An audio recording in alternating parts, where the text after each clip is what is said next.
ബഹുമാനപ്പെട്ട ഖലീലുല്ലാഹി ഇബ്രാഹിം അലൈഹിസ്സലാത്തു വസ്സലാമിനൊക്കെ അള്ളാഹുവിനെ കുറിച്ചുള്ള പേടി വല്ലാത്ത പേടിയാണ്. ഇബ്രാഹിം നബി അലൈഹിസ്സലാമിന്റെ ഖൽബിന്റെ ഉള്ളിൽ നിന്നുള്ള വിറക്കുന്ന ശബ്ദം അത് ഉള്ളിൽ നിന്ന് കേൾക്കാമായിരുന്നു.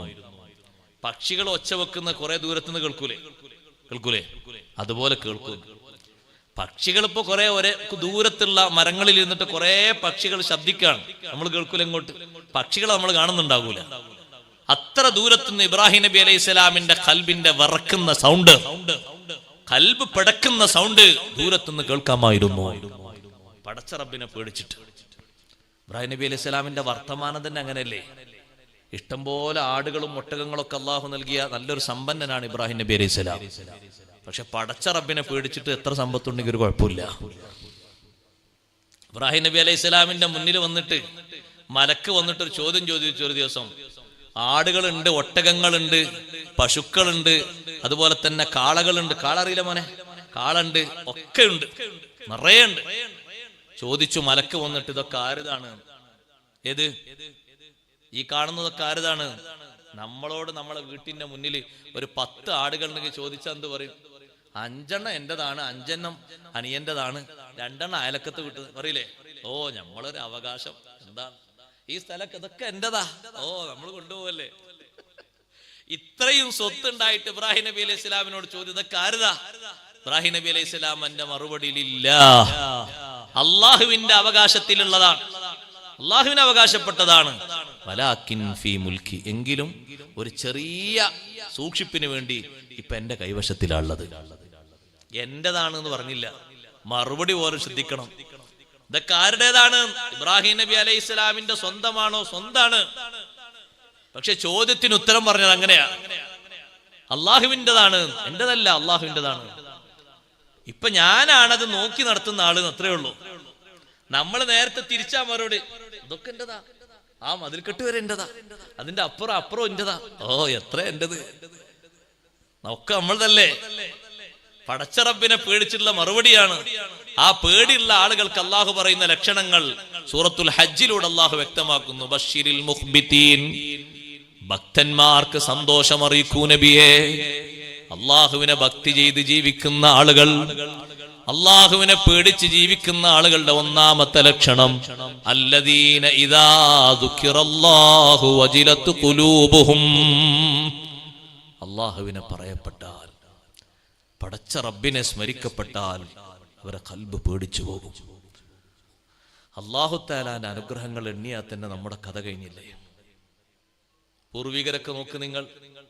ഇപ്പൊ നമ്മുടെ നാട്ടിലൊക്കെ ഈ പ്രദേശത്ത് സംവിധാനങ്ങളില്ലാത്ത വീടുകൾ കുറവായിരിക്കും. എല്ലാ വീടുകളിലും സംവിധാനങ്ങൾ അധികരിച്ചായിരിക്കും അല്ലേ?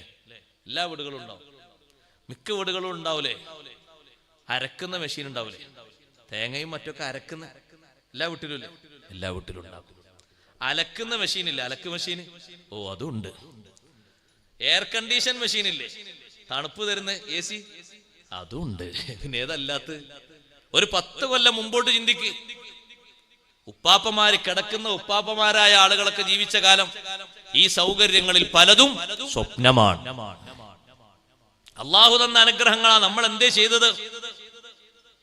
ആ AC ഒക്കെ ഉള്ള വീട്ടില് കൂർക്കം വലിച്ചുറങ്ങിയിട്ട് ഈ റോട്ടിലൂടെ അങ്ങ് നടന്നാൽ 100 കണക്കിന് പള്ളിയും പള്ളി മിനാരങ്ങളും നമ്മൾ ഇങ്ങനെ നോക്കിയിരിക്കുക. പള്ളി 1 കിലോമീറ്ററിന്റെ പള്ളി ഇല്ലാത്ത സ്ഥലം ഏതാ ഇവിടെ? ഇങ്ങോട്ട് താഴ്ന്ന് ഇങ്ങോട്ട് കയറിയാൽ ഉണ്ടോ? ഒരൊറ്റ സ്ഥലമില്ല. ഞാൻ വരുമ്പോ ഒരു നോട്ടം നോക്കിയാണ്, ഇറക്കിപ്പെറുക്കി നോക്കിയില്ല, എണ്ണിപ്പെറുക്കി നോക്കിയിട്ടില്ല. നിസ്കാര പള്ളികൾ അത് വേറെ, പക്ഷെ ആളത്ര കുറവാണ്. നിങ്ങൾ നല്ല സൗകര്യമുള്ള നിസ്കാര പള്ളിയിൽ ഞാൻ ഇവിടെ വന്ന് നിസ്കരിക്കാൻ പോയി സുബൈക്ക്. ആ പള്ളിന്റെ ഒരു സൊഫ് പോലും ആളില്ല. ആള് നാട്ടിലില്ലാത്തോണ്ടല്ല, എല്ലാവരും സുഖത്തിലാണ്. എന്ത് സുഖം? ആ AC-ന്റെ സുഖം. കുട്ടികളതാ പറയുന്നത്, AC-ന്റെ സുഖം. ആ സുഖം ദഹിക്കണമെങ്കിലേ പടച്ച റബ്ബ് തന്ന അനുഗ്രഹ ഒന്ന് എഴുന്നേറ്റ് വരണം. ഒന്ന് വാങ്ക് കേട്ടിട്ട് എഴുന്നേറ്റ് വരണം സഹോദര. എഴുന്നേറ്റ് വരാൻ തടസ്സമുണ്ടോ? വീട്ടിൽ 5 ആണുങ്ങൾ ഉണ്ടെങ്കിൽ എത്ര വാഹനമുള്ളത്? 5 എണ്ണം. ഇനി ഉമ്മാരത്തും ചേർത്തൊന്ന് 6 എണ്ണം. അപ്പൊ അങ്ങനെയും കൂട്ടണല്ലോ. പഴയ കാലത്ത് അങ്ങനെ കൂട്ടണ്ടില്ലേ? അപ്പൊ അങ്ങനെയും കൂട്ടണം. കോളേജിൽ പോകുന്ന കുട്ടികളുണ്ടെങ്കിൽ പിന്നെ എണ്ണം കൂട്ടണം, 7-8 കൂട്ടണം. പക്ഷെ അതൊക്കെ നമ്മളെ താല്പര്യങ്ങൾക്ക് മാത്രമുള്ളതാണ്. പടച്ച റബ്ബിനുള്ള ശുക്രായി മാറിയിട്ടില്ല. ശുക്രാണോ അവിടുന്ന് എഴുന്നേറ്റ് വരണം, ആരോഗ്യം പരിഗണിച്ചുകൊണ്ട് എഴുന്നേറ്റ് വരണം. വടിയും കുത്തിപ്പിടിച്ച് പള്ളിയിലേക്ക് വരുന്ന ആളുകൾ ഇന്നുമുണ്ട്. വാഹനത്തിൽ വരാൻ കഴിയാതെ വേച്ച് നടന്നു വരുന്നവരുണ്ട്. നമ്മൾ നല്ലോണം ചിന്തിക്കണം. ആകെ 13 ജമാഅത്ത് മാത്രമേ മുഹമ്മദുർ റസൂലുള്ളാഹി സ്വല്ലല്ലാഹു അലൈഹി വസല്ലം വീട്ടിൽ വെച്ച് നിർവഹിച്ചിട്ടുള്ളൂ. 13 ജമാഅത്ത് മാത്രമേ വീട്ടിൽ വെച്ച് നിർവഹിച്ചിട്ടുള്ളൂ. എന്റെ കരളിന്റെ കഷ്ണങ്ങളായ ചെറുപ്പക്കാരോട് ഞാൻ പറയട്ടെ, ഭക്തന്മാരുടെ അടയാളം പറയുമ്പോ പടച്ച റബ്ബിനെ ഓർത്തുകൊണ്ട് മനസ്സിനൊരു പേടി, അള്ളാഹു തന്ന അനുഗ്രഹങ്ങളെ കുറിച്ച് ചിന്തിച്ചിട്ടുള്ള പേടി. ചെറുപ്പക്കാരെ, ചെറുപ്പക്കാരികളെ, നമുക്ക് അള്ളാഹു തന്ന ഏറ്റവും വലിയ അനുഗ്രഹം ആരോഗ്യമാണ്. ആ ആരോഗ്യത്തിനൊരു ചെറിയ പിശക് പറ്റിയാൽ ദുആ ചെയ്യാത്ത സദസ്സുകളുണ്ടോ? വിതുമ്പിക്കരയാത്ത സദസ്സുകളും ഉപ്പമാരും ഉമ്മമാരും ഉണ്ടോ? കുടുംബക്കാര് കരയാത്തവരുണ്ടോ? പക്ഷേ കഴിഞ്ഞ കാല ആരോഗ്യം എങ്ങനെ ചെലവഴിച്ചു എന്ന് കണക്ക് കൂട്ടുമ്പോ ദ്വാരക്കണോ ദ്വാരക്കണ്ടേ, ദ്വാരക്കണോ ദ്വാരക്കണ്ടേ, ഇഖ്ലാസോടെ ദ്വാരക്കണോ രോഗം മാറാൻ? ആ ആരോഗ്യ സമയത്ത് അദ്ദേഹം നല്ലോണം ദീനിന് വേണ്ടി അധ്വാനിച്ചിട്ടുണ്ടോ? അദ്ദേഹത്തിന്റെ ആഖിറത്തിന് വേണ്ടി ആരോഗ്യം ചെലവഴിച്ചിട്ടുണ്ടോ എന്നൊക്കെ ചിന്തിക്കുമ്പോ ദ്വാരക്കണ്ടാതെ തോന്നിപ്പോകും പലപ്പോഴും. അള്ളാഹുവിനെ പേടിച്ചുകൊണ്ട് ഓർത്തുകൊണ്ട് മനസ്സിനൊരു പേടി. ഒന്നാമത്തെ അടയാളം അതാണ്, അല്ലദീന ഇദാ ദുക്കിറല്ലാഹു വജിലത്ത് ഖുലൂബുഹും. രണ്ടാമത്തെ അടയാളം വസ്വാബിരീന അലാ മാ അസ്വാബഹും. എന്ത് വിപത്ത് പറ്റിയാലും ക്ഷമിക്കാനുള്ള കഴിവ്, വിപത്തുകളുടെ മേൽ ക്ഷമിക്കാനുള്ള കഴിവ് നമ്മിലും നമ്മുടെ മക്കളിലും നമ്മുടെ കുടുംബങ്ങളിലും. അസ്വാരസ്യങ്ങളോ രോഗങ്ങളോ അസ്വസ്ഥതകളോ വന്നേക്കാം, ക്ഷമയോടെ നേരിടണം. പരീക്ഷണങ്ങൾ വന്നേക്കാം, ക്ഷമയോടെ നേരിടണം. വിശ്വാസം അവിടെ കളയരുത്. അള്ളാഹുവിനുള്ള അർപ്പണബോധം മുറിഞ്ഞു പോകരുത്. കാരണങ്ങളുമായി ബന്ധപ്പെടുന്നത് അവസാനിപ്പിക്കരുത്. ദുആ നിർത്തിക്കളയരുത്. സ്വതക്ക കൊടുക്കുന്നത് കുറെ കൊടുത്തു മതിയാക്കരുത്. പുണ്യകർമ്മങ്ങളൊക്കെ ചെയ്തിട്ട് നല്ല സ്വബർ വേണം. ഒറ്റ സ്വബറിലും നമ്മൾ ആശ മുറിഞ്ഞു പോകാൻ പാടില്ല. 80 കൊല്ലക്കാലം മകനെ കാണാതെ ക്ഷമിച്ചു ജീവിച്ച മഹാനാണ് ബഹുമാനപ്പെട്ട നബിയുല്ലാഹി യാക്കൂബ് അലൈഹിസ്സലാം. യൂസുഫ് നബി അലൈഹിസ്സലാമിനെ സ്വന്തം ചേട്ടന്മാര് ബാപ്പയുടെ അടുത്ത് നിന്ന് അടർത്തിക്കൊണ്ടുപോയിട്ട് പിന്നെ ആ മകനെ കാണുന്നത് 80 കൊല്ലത്തിന് ശേഷമാണ്. ആ 80 കൊല്ലവും യാക്കൂബ് നബി അലൈഹിസ്സലാമിന്റെ മനസ്സ് ഒന്നാണ്. ഫസബ്റുൻ ജമീൽ വല്ലാഹുൽ മുസ്തആനു അലാ മാ തസിഫൂൻ. മക്കൾ എന്ത് വന്ന് പറഞ്ഞാലും മറുപടി ഒന്നാണ്, മക്കളെ ഞാൻ ക്ഷമിക്കുന്നു, നല്ല ക്ഷമ ഞാൻ സ്വീകരിക്കുന്നു. നിങ്ങൾ പറഞ്ഞതിനൊക്കെ ഞാൻ അള്ളാഹുവിനോട് സഹായം തേടുന്നു, അത്രേ ഞാൻ ചെയ്യുന്നുള്ളൂ. വേവലാതിപ്പെട്ടിട്ട് എന്തെങ്കിലും ചെയ്തോ, നിരാശ കൊണ്ട് എന്തെങ്കിലും ഗതികേടുള്ള വാക്കുകൾ പറഞ്ഞോ ഇല്ല, വേറെ എന്തെങ്കിലും മാർഗങ്ങളിലേക്ക് പ്രവേശിച്ചോ ഇല്ല. ഓരോരുത്തർക്കും അള്ളാഹു നൽകുന്ന മുസീബത്തുകളിൽ ക്ഷമ വേണം. സാമ്പത്തിക രംഗത്ത് ക്ഷീണം വരാം, ശാരീരിക രംഗത്ത് ക്ഷീണം വരാം, കുടുംബപരമായിട്ട് ക്ഷീണം വരാം. നല്ല സ്വബർ വേണം. സ്വബറിനെതിരായിട്ടുള്ളൊരു വാക്കും നമ്മുടെ നാവിൽ നിന്ന് ഉണ്ടാകരുത്. കുറെ വന്നിട്ട് ഇത്രേ ഞാൻ പറഞ്ഞിട്ടുള്ളൂ എന്ന് പറയരുത്. ആദ്യഘട്ടത്തിൽ തന്നെ ക്ഷമിക്കാനുള്ള നല്ല കഴിവ് വേണം. ക്ഷമ കൊണ്ട് ക്ഷമിക്കാനുള്ള കഴിവ് ഞാൻ സ്വീകരിച്ചു എന്ന് പറഞ്ഞപ്പോഴേ എന്നാ പിന്നെ നിങ്ങൾക്ക് സ്വർഗവും അല്ലാഹു തആല തന്നു എന്ന് മുഹമ്മദുർ റസൂലുള്ളാഹി സ്വല്ലല്ലാഹു അലൈഹി വസല്ലം. അതൊക്കെ വല്ലാത്തൊരു ക്ഷമയാണ് സഹോദരങ്ങളെ. സ്വഹാബി വനിതകളിൽപ്പെട്ട ഒരു പെണ്ണ്, ഒരു സ്വഹാബിയത്തായ പെണ്ണ് വന്നിട്ട് പറഞ്ഞു, അള്ളാഹുവിന്റെ റസൂലെ, ഞാന് അപസ്മാര രോഗമുള്ള ഒരു പെണ്ണാണ്.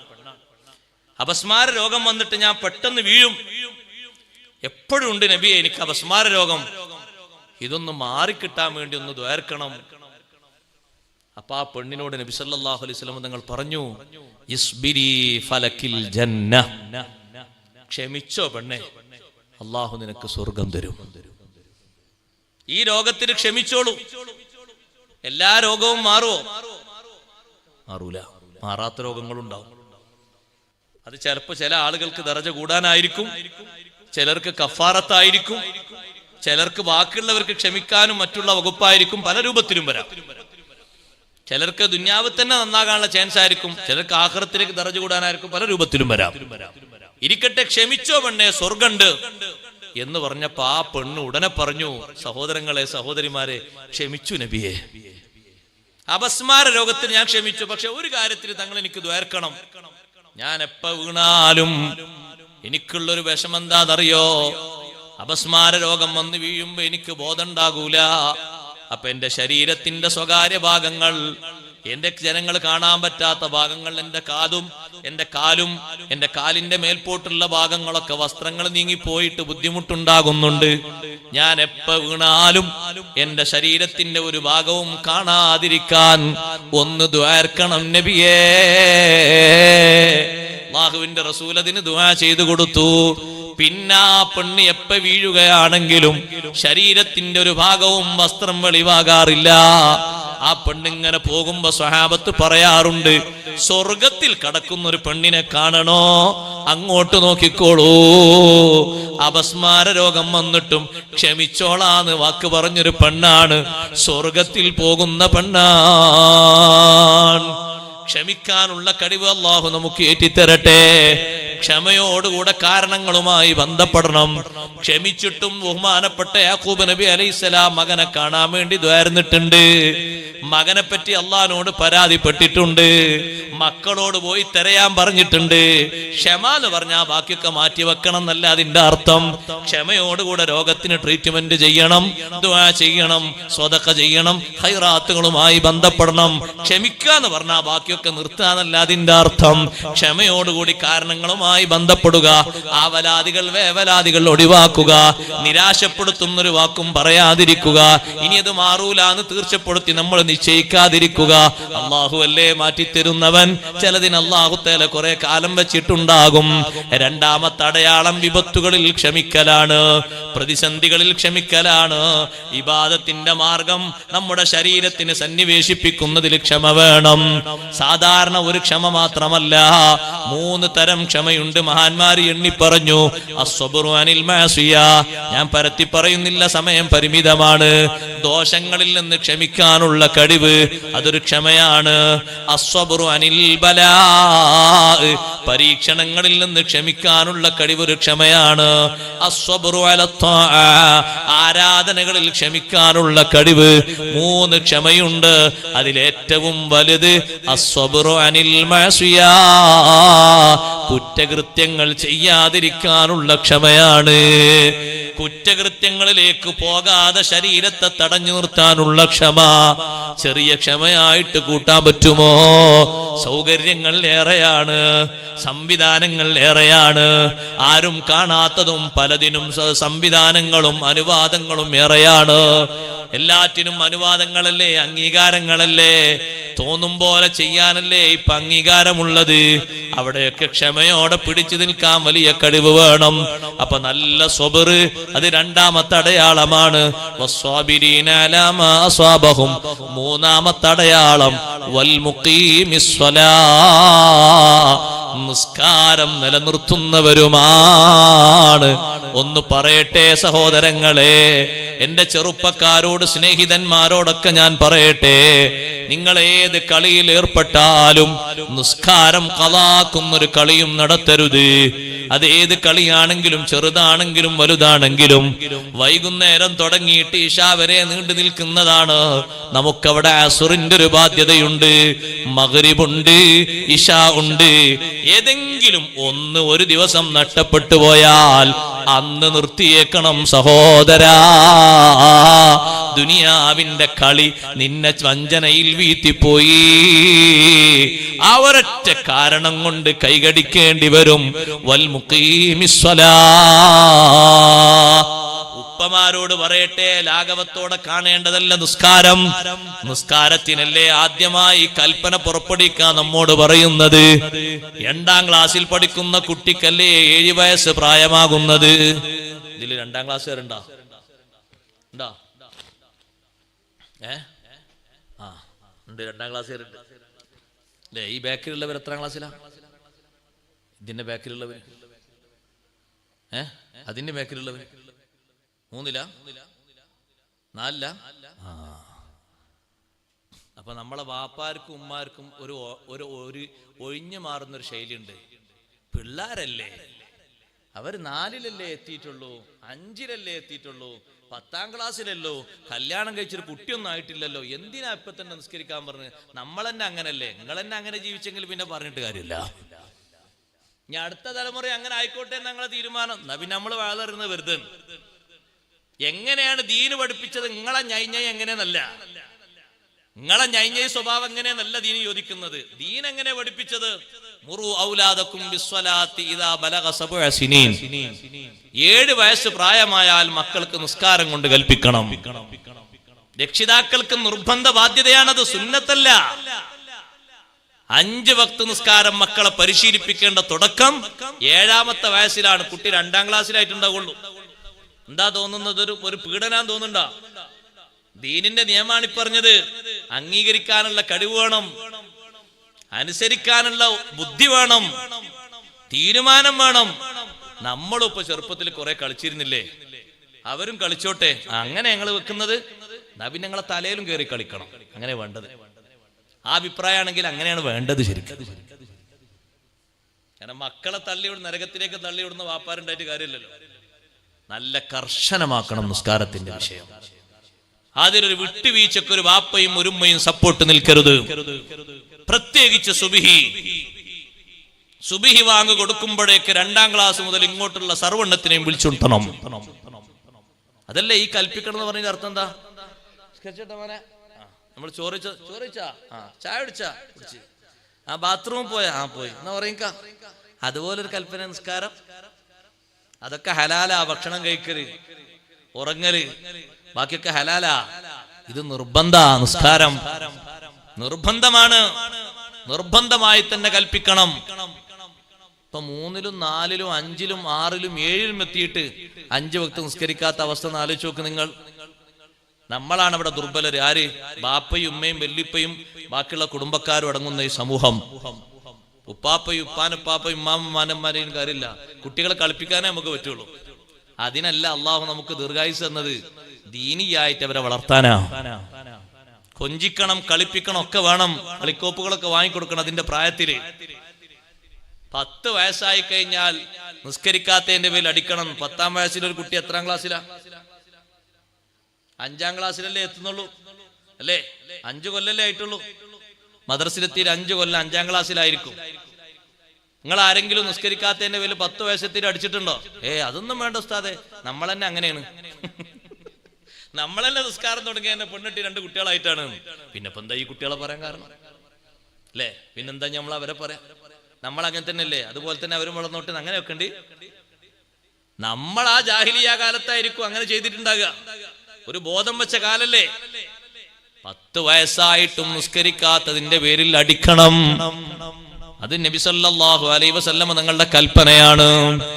അതിന്റെ മുമ്പുള്ള 4 കൊല്ലമോ നിസ്കാരത്തിന്റെ പരിശീലനം നൽകണം. കൂടെ എഴുന്നേൽപ്പിച്ച് നിസ്കരിപ്പിക്കണം. ബാധ്യതയാണ് സഹോദരങ്ങളെ. എന്നോടും നിങ്ങളോടും ചോദ്യമുണ്ട്. ശബ്ദം ശ്രവിക്കുന്ന ഉമ്മമാരെ, ചോദ്യം അള്ളാഹുവിന്റെ ഭാഗത്ത് നിന്നുണ്ട്. മക്കളെന്ന് പറയുന്ന അനുഗ്രഹം തന്നിട്ട് നന്ദികേട് ചെയ്തു അല്ലേ? ഒരു കുട്ടിയെ കിട്ടിയാൽ ദീനിയായിട്ട് വളർത്തുമെന്നല്ലേ നിന്റെ നിശ്ചയമുണ്ടായിരുന്നത്? തന്നു നോക്കുമ്പോ നന്ദികേട് ചെയ്തു അല്ലേ? എന്നിട്ട് SSLC-യിൽ അവൻ എത്തിയിട്ടും കളിക്കാൻ പോയിട്ട് അസ്ർ നിസ്കരിക്കാതെ വരുന്നവന്, മഗ്രിബ് നിസ്കരിക്കാതെ വരുന്നവന്, ഇശാ നിസ്കരിക്കാതെ വരുന്നവന് ഭക്ഷണം കൊടുത്ത് കിടത്തിയുറക്കിയല്ലേ? എത്ര വലിയ നന്ദികേടാ നീ ചെയ്തത്. അങ്ങനല്ലേ ചില ആളുകള് ഒരു മക്കളുണ്ടായിരുന്നെങ്കിൽ എന്ന് മോഹിച്ചു. അള്ളാഹു അങ്ങ് കൊടുത്തപ്പോ നേരത്തെ അവര് പറഞ്ഞിരുന്നു, ഞങ്ങൾക്ക് അള്ളാഹു മക്കളെ തന്നിരുന്നുവെങ്കിൽ ഞങ്ങൾ ആ മക്കളെ നല്ല നിലക്ക് വളർത്തിയിട്ട് ശാക്കിരീയങ്ങളിൽ ഞങ്ങൾ പെട്ടുപോകുമെന്ന്. മക്കളെ അങ്ങ് അല്ല കൊടുത്തപ്പോ അവരും അവകാശവാദം ഉന്നയിച്ചു. അല്ല മാത്രം നിശ്ചയിച്ച മക്കളുണ്ടാകോ? ഞങ്ങളും കൂടി ഇടപെട്ടത് കൊണ്ടല്ലേ മക്കളുണ്ടായത്. ഞങ്ങൾക്കും ഇതിലൊരു അധികാരമുണ്ട്, ഞങ്ങൾ ഞങ്ങൾക്കും ഇതിലൊരു പങ്കുണ്ട്, ഞങ്ങൾക്കും ഇതിലൊരു മേൽക്കോയ്മയുണ്ട്. അതുകൊണ്ട് ഞങ്ങൾ വളർത്തും പോലെയാണ് ഞങ്ങളെ മക്കളെ. നഊദു ബില്ലാഹ്. ചെറുപ്പക്കാരോട് ഞാൻ പറയട്ടെ, 10ാമത്തെ വയസ്സ് മുതൽ നിസ്കരിക്കാത്തതിന്റെ പേരിൽ അടിക്കണമെന്ന് പറയുമ്പോ നിസ്കാരത്തിന്റെ വിഷയം എന്തൊരു ഗൗരവമാണ്. ആ ഒരു ടൈമില് നോമ്പ് നോൽക്കാൻ ആഫിയത്ത് എത്തിയിട്ടില്ലെങ്കിൽ നോമ്പ് നോൽക്കേണ്ടതുണ്ടോ? ആരോഗ്യം നോമ്പ് നോൽക്കാൻ മാത്രം ആയിട്ടില്ല, നോമ്പ് നോൽക്കൽ നിർബന്ധമില്ലല്ലോ. അതേ സമയത്ത് ഹജ്ജ് ചെയ്യാൻ കഴിവെത്തിയിട്ടില്ല, ഹജ്ജ് നിർബന്ധമാകുന്നില്ലല്ലോ. സക്കാത്ത് കൊടുക്കാനുള്ള സാമ്പത്തിക അവസ്ഥയും എത്തിയിട്ടില്ല, സക്കാത്ത് കൊടുക്കേണ്ടതില്ലല്ലോ. അതിനൊക്കെ മുമ്പ് തുടങ്ങുന്നതല്ലേ നിസ്കാരം. അതുകൊണ്ട് നിസ്കാരത്തിന്റെ വിഷയത്തില് നല്ല കാർക്കശ്യം പുലർത്തേണ്ടതുണ്ട്, വിട്ടുവീഴ്ച ചെയ്തുകൂടാ. ഭക്തന്മാരുടെ അടയാളം വൽ മുഖീമിസ്സലാ, നിസ്കാരം നിലനിർത്തുന്നവരാണ്, ഒരൊറ്റ വഖ്തും വിടാതെ നിസ്കരിക്കുന്നവരാണ്. സുബ്ഹി നിസ്കരിക്കാത്ത കുടുംബമാണോ? ബറക്കത്ത് കുറവാണ്. ജോലിക്ക് പോയിട്ട് നിസ്കാരം കളാക്കുന്നവരാണോ? ബറക്കത്ത് പ്രതീക്ഷിക്കേണ്ടതില്ല, ആഖിറത്തിൽ മോചനം പ്രതീക്ഷിക്കേണ്ടതില്ല, പോയി കിടക്കുന്ന ഖബറിൽ രക്ഷ പ്രതീക്ഷിക്കേണ്ടതില്ല, മൗത്തിന്റെ നേരത്ത് ഈമാൻ പ്രതീക്ഷിക്കേണ്ടതില്ല. പഠിക്കാൻ പോയിട്ട് നിസ്കാരമൊക്കെ ഒഴിവാക്കിയിട്ട് വീട്ടിൽ വന്നിട്ട് ളുഹറും അസ്റും മഗ്രിബും ഇശാഉം തറാവീഹ് പോലെ നിസ്കരിക്കുന്ന മക്കളാണോ നിങ്ങൾക്കുള്ളത്? ഗതികേട് തന്നെ. പണം ഇത്തിരി കൂടുതലാണ്, ഇസ്ലാമിക ക്യാമ്പസുകളുണ്ട്, ഒരു നിസ്കാരവും ഖളാ ആകാതെ മാന്യതയോടെ പഠിപ്പിക്കുന്ന ഒരുപാട് ഉപ്പമാരുണ്ട്.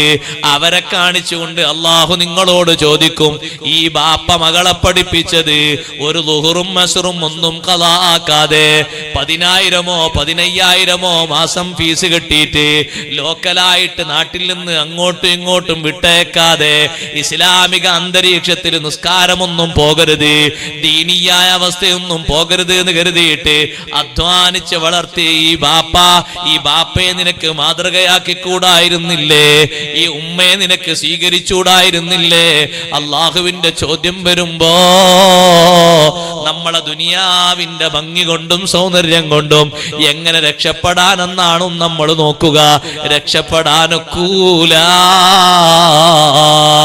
ചില ക്യാമ്പസിനകത്ത് പോയാൽ പുറത്തിറങ്ങാൻ പറ്റാത്ത പരിതസ്ഥിതിയാണ്.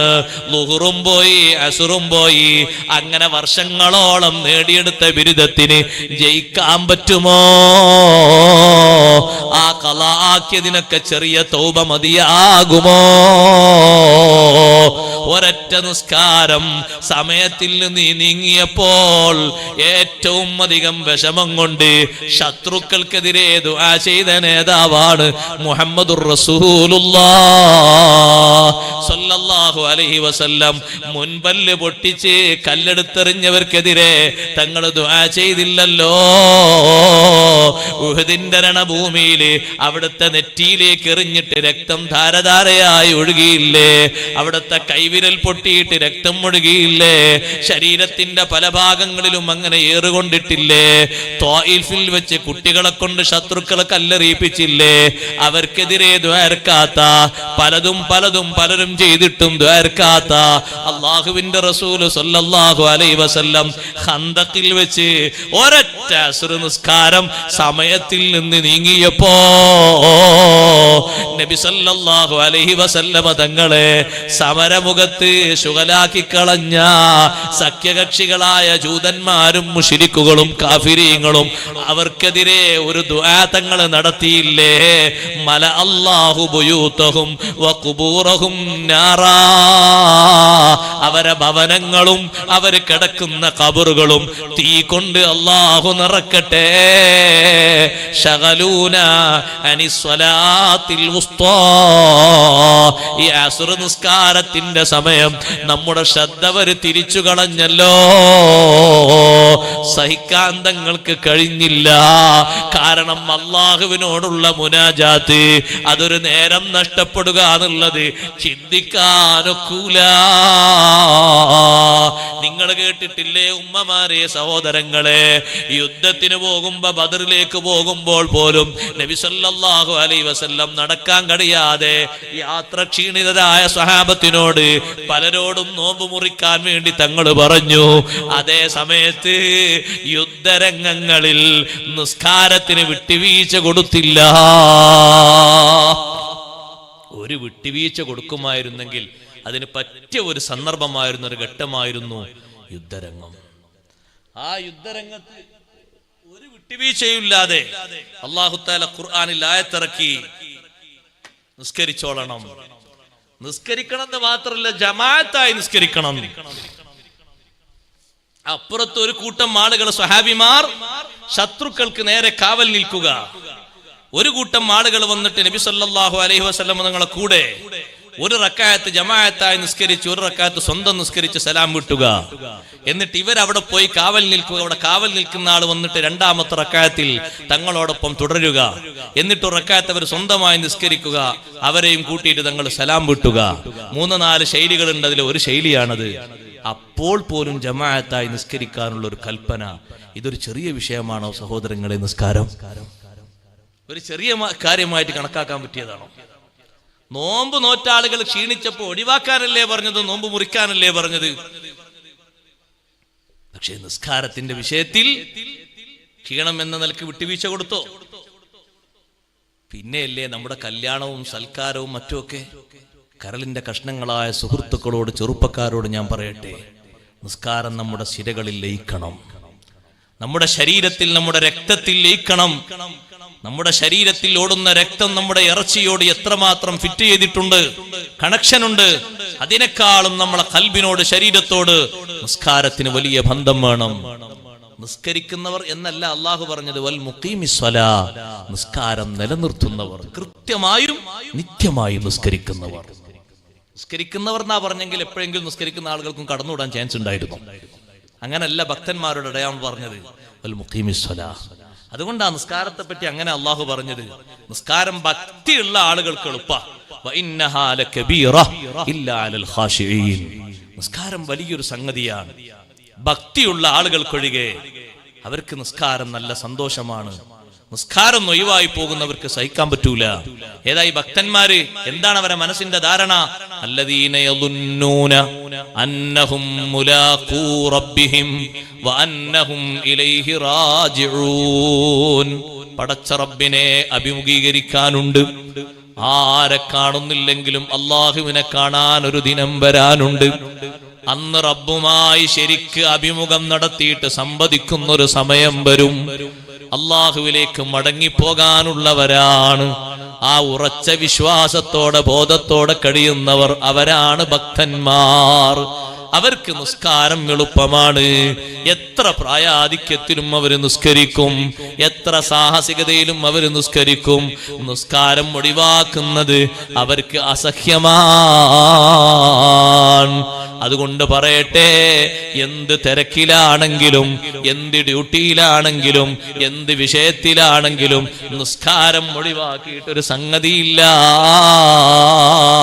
നിങ്ങൾ ഏത് യാത്ര പോകുന്ന യാത്രക്കാരാണെങ്കിലും നിസ്കരിക്കണം കേട്ടോ. ദീർഘദൂര യാത്ര നടത്തുന്നവർക്ക് അല്ലാഹു നിസ്കാരം എളുപ്പമാക്കി തന്നില്ലേ? അതേ 132 കിലോമീറ്റർ യാത്ര ചെയ്യുന്ന ഒരാളാണെങ്കിൽ ജമ്മും ഖസറുമാക്കി നിസ്കരിക്കാമല്ലോ. എന്തൊരു എളുപ്പമാണ് അല്ലാഹു തആല തന്നത്. അത് അതിനേക്കാളധികം ഒരു 190 കിലോമീറ്ററിലധികമുണ്ടെങ്കിൽ ഖസറാക്കി നിസ്കരിക്കുന്നത് അഫ്ളലാണ്, ജായിസാണ് എന്നതിന്റെ പുറമെ അതിനാണ് ശ്രേഷ്ഠതയുള്ളത്. അല്ലാഹു നൽകിയ എളുപ്പമല്ലയോ? ആ എളുപ്പങ്ങളൊക്കെ സ്വീകരിച്ച് നിസ്കാരം മുറതെറ്റാതെ നിർവഹിക്കണം. അവസാന ഘട്ടം വരെ ഒരൊറ്റ നിസ്കാരവും ഒഴിവാക്കാതെ നിർവഹിക്കുന്നവരിൽ അല്ലാഹു നമ്മെ സ്വീകരിക്കുമാറാകട്ടെ. നാട്ടിലുണ്ട് നിസ്കാരമായിട്ട് ഒരു ബന്ധമില്ലാത്ത രോഗികള്. ഭക്ഷണം കഴിക്കുന്നുണ്ട്, ഗുളിക കഴിക്കുന്നുണ്ട്, സംസാരിക്കുന്നുണ്ട്, പത്രം വായിക്കുന്നുണ്ട്, വാർത്ത കേൾക്കുന്നുണ്ട്, വിസർജിക്കുന്നുണ്ട്, മൂത്രമൊഴിക്കുന്നുണ്ട്, നടക്കാൻ ചെറിയ പ്രയാസമുണ്ട്. ഇല്ലാത്തൊരു വിഷയം എന്തേ ഉള്ളൂ? നിസ്കാരമല്ല. എല്ലാം ഉണ്ട്, എന്തല്ലാത്തെന്ന് വെച്ചാ നിസ്കാരമല്ല. അത് ആ തുടക്കം മുതലേ അങ്ങനെ ശീലിച്ച് മട്ടത്തിൽ പോന്നെങ്കിലേ അതിനോടൊരു ഭക്തി കൽബിലുണ്ടാകുള്ളൂ, അല്ലാതെ അത് കഴിയൂല. അതുകൊണ്ട് ഒരൊറ്റ ഉപ്പയും ഒരൊറ്റ ഉമ്മയും അതിൽ എക്സ്ക്യൂസ് നൽകരുത്. ചെറുപ്പക്കാർ കളിച്ചോട്ടെ, കുറച്ചൊക്കെ കളിക്കേണ്ട നേരത്ത് കുറഞ്ഞ നേരമൊക്കെ കളിച്ചോട്ടെ. തിമർത്തുകൊണ്ട് നിസ്കാരം കളാക്കുന്ന ഒരു കളി അതൊരു മുസ്ലിമിന്റെ ശൈലിയല്ല, ഒരു മുസ്ലിമിന് പറ്റിയ മാർഗ്ഗമല്ല. പഠനം വരെ പറ്റൂല, എന്നിട്ടല്ലേ കളി. നിസ്കാരം ഒഴിവാക്കിയിട്ടൊരു പഠനം. മക്കളൊക്കെ പഠിക്കാൻ പോകുന്ന ഭൗതിക പഠനത്തിൽ നിസ്കാരം ഒഴിവാക്കുന്നുണ്ടോ? ഇരുന്ന് ചിന്തിച്ചോളണം. വിട്ടുവീഴ്ച അല്ലാഹു തആല തരുമെന്ന് ഒരു നിലക്കും നിങ്ങൾ ചിന്തിക്കരുത്. ഒരു വിട്ടുവീഴ്ച ഉണ്ടാവില്ല ആ വിഷയത്തിൽ. സ്കൂളിൽ പോകുന്ന പഠിക്കുന്ന കാലത്ത് ഉച്ചക്ക് ഊണിന് വിടുന്ന സമയത്ത് നമ്മളെ വാപ്പാന്റെ ഒക്കെ നിർദ്ദേശം, വാപ്പൊക്കെ മരണപ്പെട്ടുപോയി 10 വർഷത്തിലേറെ, അള്ളാഹു മഗ്ഫിറത്ത് കൊടുക്കട്ടെ. ഉപ്പാന്റെ ഒക്കെ നിർദ്ദേശം ഉച്ച ഊണിന് വിട്ടാൽ വീട്ടിൽ വന്ന് നിസ്കരിച്ചുകൊണ്ട് സ്കൂളിലേക്ക് പോകണം. ഒരു ളുഹറും ആ വിഷയത്തിൽ മുടങ്ങിക്കൂടാ. അങ്ങനെ സ്കൂളിൽ നിന്ന് ബെല്ലടിക്കുമ്പോഴേക്ക് അസറിന്റെ വാങ്ങ് കൊടുത്തിട്ടുണ്ടാവും. ളുഹർ ആ പേരിൽ ഖളാക്കിക്കൂടാ. അങ്ങനെ പഠിപ്പിച്ചവർ ശീലമാക്കിയതാണ്. അങ്ങനെ തന്നെ ശീലാക്കി വളർത്തണം മക്കളെ. അതിന് സ്കൂളിന്റെ വിഷയവുമായി ബന്ധപ്പെട്ടൊരു PTA കമ്മിറ്റി മീറ്റിംഗ് വിളിച്ചാൽ പെണ്ണുങ്ങളെ ഉന്തി വിടും. എല്ലാവരും സ്വഭാവമാണ്, പെണ്ണുങ്ങളോട് മാറ്റിപ്പോയിക്കോ, ഏതായാലും കുറെ കാലയിലെ പുറത്തിറങ്ങാൻ ആഗ്രഹിക്കണ്, കുറച്ച് സ്പ്രേ ഒക്കെ അടിച്ചിട്ട് നന്നാക്കി പോയിക്കോ പറയും. നമ്മളാ കട്ടിലുണ്ടാവും AC ഇട്ടിട്ട് ഒരു കാലുമേൽ കാലും കയറ്റിച്ച്, 3 കാലില്ലാത്തോണ്ടാ 2 കാല് കയറ്റി വെച്ചിട്ട് ചിലപ്പോൾ ഒരു സ്റ്റൂളും വെച്ചിട്ടൊന്ന് മേലോട്ട് വെച്ച് ഞാനിപ്പോൾ ഏറ്റവും വലിയ രാജാവാന്നുള്ള ആൾക്ക് നല്ല കൂർക്കവും വലിച്ചങ്ങനെ ഉറങ്ങുന്നുണ്ടാവും. നമ്മൾ പോയിട്ട് കാര്യം ബോധിപ്പിക്കണം, പ്രയർ ഹാള് കൊടുക്കണം. ഇത്രയും മുസ്ലിങ്ങൾ പഠിക്കുന്ന സ്കൂളാണ്. ഒരു റൂം, നിസ്കാര റൂം, പള്ളിയൊന്നും ആക്കണ്ട, നിസ്കരിക്കാൻ സൗകര്യത്തിന് റൂം. അത് പിന്നെ എന്തിനും ഉപയോഗിക്കാൻ ആവശ്യമില്ലെങ്കിൽ. പെൺകുട്ടികളൊക്കെ ഒന്ന് ആലോചിച്ച് നോക്ക് നിങ്ങൾ. കുറെ ദൂരം പോയിട്ട് പഠിച്ചു വരുന്ന കുട്ടികൾക്കൊക്കെ ളുഹറും അസ്റും മഗ്രിബും ഒക്കെ പോവല്ലേ. ഇത് പഠിക്കണ്ടെന്ന് അറിയാൻ പറ്റുമോ? പഠിക്കണ്ടേ? കാലഘട്ടത്തിന് ആവശ്യമില്ല. നമ്മളെ മക്കൾ പഠിപ്പില്ലാത്തവരാൻ പറ്റുമോ? സംവിധാനങ്ങൾക്ക് പോയി ശബ്ദിക്കണമെങ്കിൽ നമ്മൾ മുന്നോട്ട് പോകണം. നമ്മൾ എന്തെങ്കിലും 1-2 കലിമ പറയണം. നമ്മളൊക്കെ ഒന്ന് ചോദിച്ചു നോക്കി, സ്കൂളിൽ ചോദിച്ചു നോക്കി, പേരൻസിന് ആരാ കൂടുതൽ വന്ന്? ഒരു 130 പേരൻസ് സ്കൂളിൽ വരണമെങ്കിൽ 129 പെണ്ണുങ്ങളായിരിക്കും. ഒരാണ് വന്നിട്ടുണ്ടാവും ചിലപ്പോ, ബറക്കത്തിന് കണ്ണീറട്ടൻ്റെ എഴുതിയിട്ട്. അങ്ങനെ പോരാ, നമ്മൾ പോകണം, വിഷയങ്ങൾ സംസാരിക്കണം. ആവശ്യമാണ് നമുക്കത്. ഈ പഠനം നമുക്ക് ആവശ്യമാണ്. സുന്നത്തായ ഒന്നല്ലേ പഠിക്കേണ്ടത്. അതിന്റെ പേരിൽ നിസ്കാരം കളാക്കി എന്നുള്ളൊരു കുറ്റം, ഒരു കേട് നമുക്ക് വരാൻ പാടില്ല. വൽ മുഖീമിസ് സ്വലാ, നിസ്കാരം നിലനിർത്തുന്നവരാണ് ഭക്തന്മാർ. 4-മതായി അല്ലാഹു പറഞ്ഞു, വമിമ്മാ റസഖ്നാഹും യുൻഫിഖൂൻ. ഭക്തിയുള്ളവരാണോ നമ്മളവർക്ക് കൊടുത്തതിൽ നിന്ന് നല്ല മാർഗത്തിൽ ചെലവഴിക്കുന്നവരാണ്. നല്ല മാർഗങ്ങൾ ഏതെല്ലാം ഉണ്ടോ അതിനൊക്കെ ചെലവഴിക്കുക. നല്ല നിലക്ക് കുടുംബം പോറ്റുക, നല്ല അന്തസ്സോടെ ജീവിക്കുക, റബ്ബ് പഠിപ്പിച്ച നല്ല മാർഗങ്ങളിലൊക്കെ ചെലവഴിക്കുക. അങ്ങനെ പടച്ചോനെ പേടിച്ച് ജീവിച്ചു കഴിയുന്ന ആളുകൾക്ക് വലിയ വാഗ്ദാനമാണ് അല്ലാഹു തആല നൽകിയത്. ഈ 4 അടയാളങ്ങളും അതിന്റെ തുടക്കത്തിൽ പറഞ്ഞൊരു അടയാളമാണ്. 1-മത്തെ അടയാളം അൽ മുഖ്ബിതീൻ. എന്ത് കാര്യത്തിനും അല്ലാഹുവിലേക്ക് മനസ്സ് തിരിക്കുന്ന ആളുകൾ, എന്ത് വിഷയത്തിലും അല്ലാഹുവിലേക്ക് മനസ്സ് തിരിക്കുന്ന ആളുകൾ, പടച്ച റബ്ബിലേക്ക് മനസ്സ് തിരിച്ചുകൊണ്ട് കാര്യങ്ങൾ ബോധിപ്പിക്കുന്നവർ, അവർക്ക് പറഞ്ഞ അടയാളങ്ങളൊക്കെ അല്ലാഹു നമ്മുടെ ജീവിതത്തിലും നൽകുമാറാകട്ടെ. ആ അടയാളങ്ങളിൽ ഓരോന്നും മുഖ്യമാണ്. അതൊക്കെ ജീവിതത്തിൽ പകർത്തിയിട്ട് റബ്ബിനെ പേടിക്കുന്ന ആളുകളാകണം.